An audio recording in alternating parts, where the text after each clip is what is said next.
Evo ekipa, krećem na put 17 dana s biciklom Fukuoka. Ovdje su mi predivni ljudi složili biciklo i pomogli mi oko svih stvari. Također hvala svim sponzorima, svim ljudima što su donirali.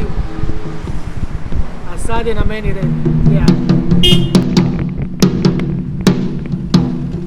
Vamos!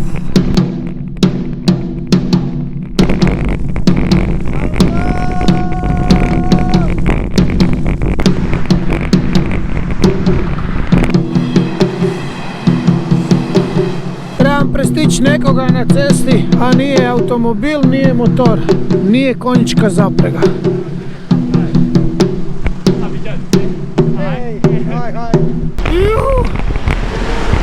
Završi se s uzbrdicom. Hvala. Široka cesta, a nema prometa. Pa da li je to moguće? Prošao sam onaj najluđi dio što se tiče prometa i urbane sredine. I evo sad sam malo zašao gdje nema toliko automobila, svako toliko prođe automobil. Ko recimo cesta Stara za Križevce. Joj, kako je lijepo čuti pedale da se okreću.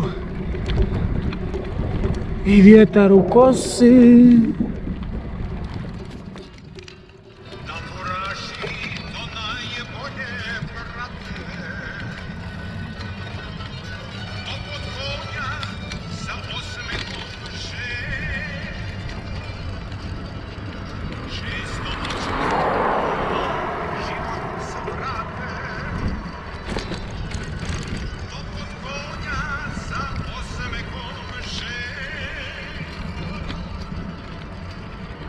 Ne znam zašto, ali Zvonko Bogdan mi ide uz ovaj krajovnik.